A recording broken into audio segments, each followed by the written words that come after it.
Hey guys, Kevin here, Life22. I put out a video yesterday. Obviously, most of you who watch probably have seen it. Also, I want to touch base with you guys. Unpacking another idea. Today, I actually finished Maps of Meaning by Jordan Peterson. If you follow my Twitter feed, you'll find out it's almost like my like the discography, right? The filmography, like my bookography. It's how many books I've read, which books I've read. Usually most of the books I do like, or, and I'll review them on Audible, so you'd have to find my reviews, but you can ask me about them. I'll even listen to books that I don't think I'll like. I really did like this book. It expanded my mind. And actually, now I can't wait to start unpacking this new book I'm reading now. I'm actually almost done with it. I've got like an hour left. It's Raising Lions by Joe Newman, and recommended by Brian Callen. It is amazing. I can't wait to start correcting some of the problems that my kids have. It's pretty good. We can get into that on a different day, and I'd like to also probably keep tabs with you guys on how Lachlan's doing. For example, he's my problem child, where Quinn has kind of grown past it. She doesn't have a problem, but Lachlan's turning into a little me, and when I was a little kid, it was there was a power struggle, and seeing that now with him, it's like, wow, okay. And the author of the book is described his childhood like mine. That was it. Let's see what I can get away with. Let's see what I can do. Blah blah blah blah blah. And it was it's you struggle, you don't respect your parents, and then later on in life you work through it. You go to college, didn't mean anything, and then you work through it. Great stuff. Let's see. I got one more. Probably tomorrow I'll unpack the idea that I have. I've got two more talking points from Jordan's book, ideas that I wanted to unpack. This one's a pretty brief and simple unpack.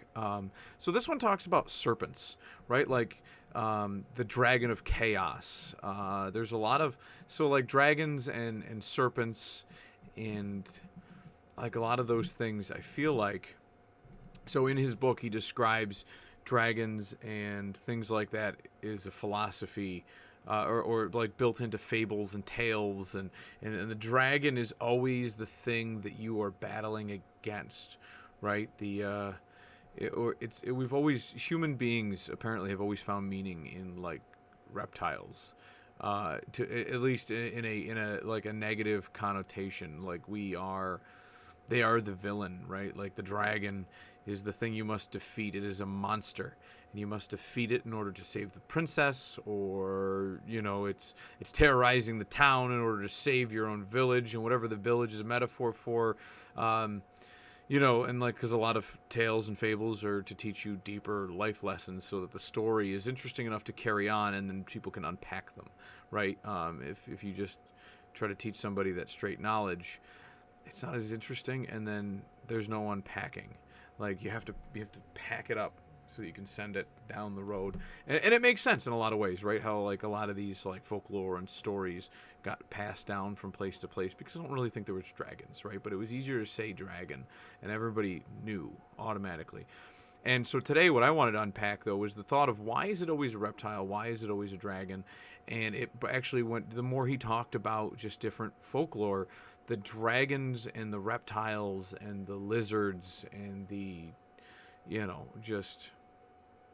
all these different things always ended up being, because it would be why is people's biggest fear snakes on a plane, right? People have a fear of flying, right? Well, humans don't fly. We're ground creatures, right? And at one point we like swimming, but we used to be, if you follow evolutionary tales, we used to, evolve. Everybody kind of evolved from fish, and then from there. So going to that, it brought me to I think it was 7th grade science class, where you start learning about genetics. Shout out to Mr. Lieberman. 7th grade science class, you learn about genetics, and and then they give you the theories on evolution and things like that. And actually I pulled something up here on YouTube, and I couldn't, or not YouTube, but on Google, I couldn't find I couldn't find the old chart that I could think of from like a textbook back in the day, but I found like a kind of like a meme that actually had most of the same information. So like what percentage of your, like, so when we have, like, so the theory is that if we evolved, like, the dinosaurs ruled the earth, right, about 65 million years ago, and then we demolished, like, then they got decimated, and the reasons that humans survived is because we're small mammals at the time, right, like rodents. And then what happened is we kind of offshot and became,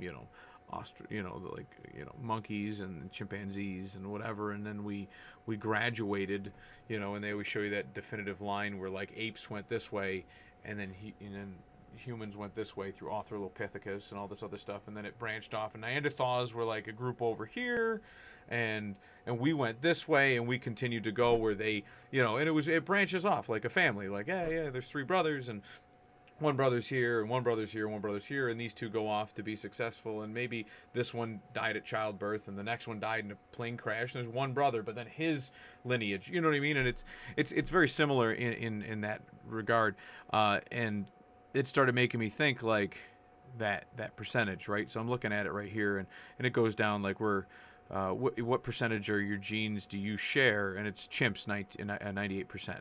So there's a 2% difference there, right? A mouse is 92%, and that's something that stuck with me because like a dog, I think, was somewhere in like we're like 70-80% similar, right? But so there's like a good 20 to 30% difference there. This doesn't talk about dogs. I remember that from my thing, but 45 or 44% close to a fruit fly. 26% close to yeast, and then like a plant. It's got a picture of like a seeding dandelion, a little 18%. And that's just this particular this little But what I do remember was the mouse, and that's what got me thinking is like if you're a mouse and you're trying to survive as a small mammal, and you're trying to get away from the like things that are going to eat you, right? Like dinosaurs and lizards, and they ruled the earth. A lot of stuff and a lot of books I've read, especially like the diet books from Dr. Gundry, talks a lot about evolution. And got little Lennox is having a problem. But yeah, no. So we had that. Our gut biome is based on millions of years of eating certain types of plants. Like cows got used to eating grass because they had millions of years to develop that gut bacteria and that evolutionary tract. If we were at one point a mouse, right, or a smaller mammal like a mouse, right, before we evolved, or maybe a very small monkey, maybe a mouse that looked like a monkey, like we don't know. But we have guesses. But if we were a small mammal, and you're fearing the dominant side of the food chain was the reptilians. I mean, they're, these cold-blooded fish monsters walking the earth, and they're gobbling you up because you're plankton to them. Well, guess what? Like, you're going to ingrain in your head danger, right? Like, that's it. Like, danger. That's going to make sense to you. Is danger. And this is where I wanted to unpack this and just throw it out there as a theory, like why were reptiles always this big fearsome monster in our stories? It's because somewhere in our DNA, like our instinct, we don't know how instinct is encoded in us. At least I don't. And we didn't when I was going to school. So if somebody's come up with some, they found it. They found the little treasure chest locked in our DNA. But why does the dog? Why do you just instinctively know that you need water, right? Like, what are all these little instincts, right? And you're instinctively like, oh, there's a snake. Oop, there's a spider. Oop, there's a giant fire-breathing dragon. I doubt there was fire-breathing dragons, but man was also intimidated by fire at that time too. And you got to think that was probably just getting ingrained into us.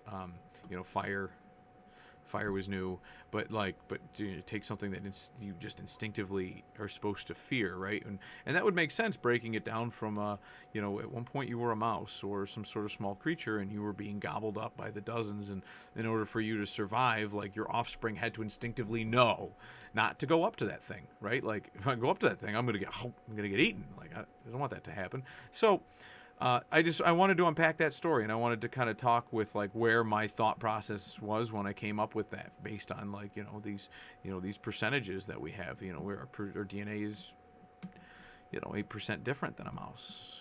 It's not a far jump to say, if you're only 8% different, then at one point we could have been somewhere similar to a mouse, and on an evolutionary theory basis. So just throwing that out there, I wanted to unpack that thought that I had as I kept hearing all these different things about, like in folklore, there's always the dragon and the monster and the big fire-breathing whatever, and